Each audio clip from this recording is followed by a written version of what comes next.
இது வந்து cast iron கடாய். இது ஒரு காலத்தில் நிறைய யூஸ் பண்ணிட்டு இருந்தாங்க. அகெயின் இது நடுவில் யூஸ் பண்ணல. இப்போ திரும்பியும் வந்து நிறைய பேர் இதை பயன்பாட்டில் இருக்குது கேஸ்ட் அயன். இப்போ வந்து கடுகு, உளுத்தம்பருப்பு, காஞ்ச மிளகா இதெல்லாம் போட்டு நல்லா இந்த மாதிரி ரோஸ்ட் பண்ணணும்.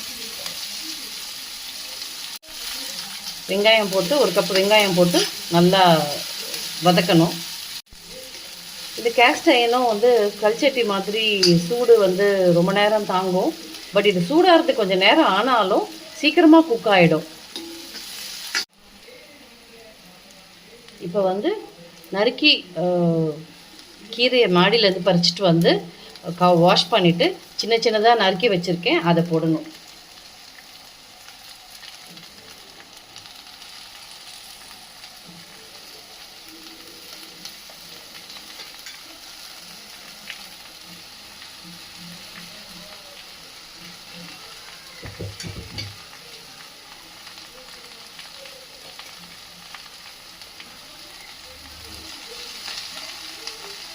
கரண்டியை இந்த மாதிரி ரொம்ப நேரம் பாத்திரத்தில் வைக்கக்கூடாது.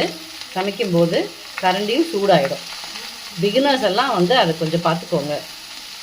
இது மாதிரி கீரை போட்ட உடனே உப்பு போட்டோன்னா இந்த கீரை கலர் மாறாமல் அப்படியே இருக்கும். இது உப்பு போட்டு நல்லா மிக்ஸ் பண்ணியாச்சு. இதை கொஞ்சம் மூடி வச்சோன்னே சீக்கிரத்தில் வெந்துடும்.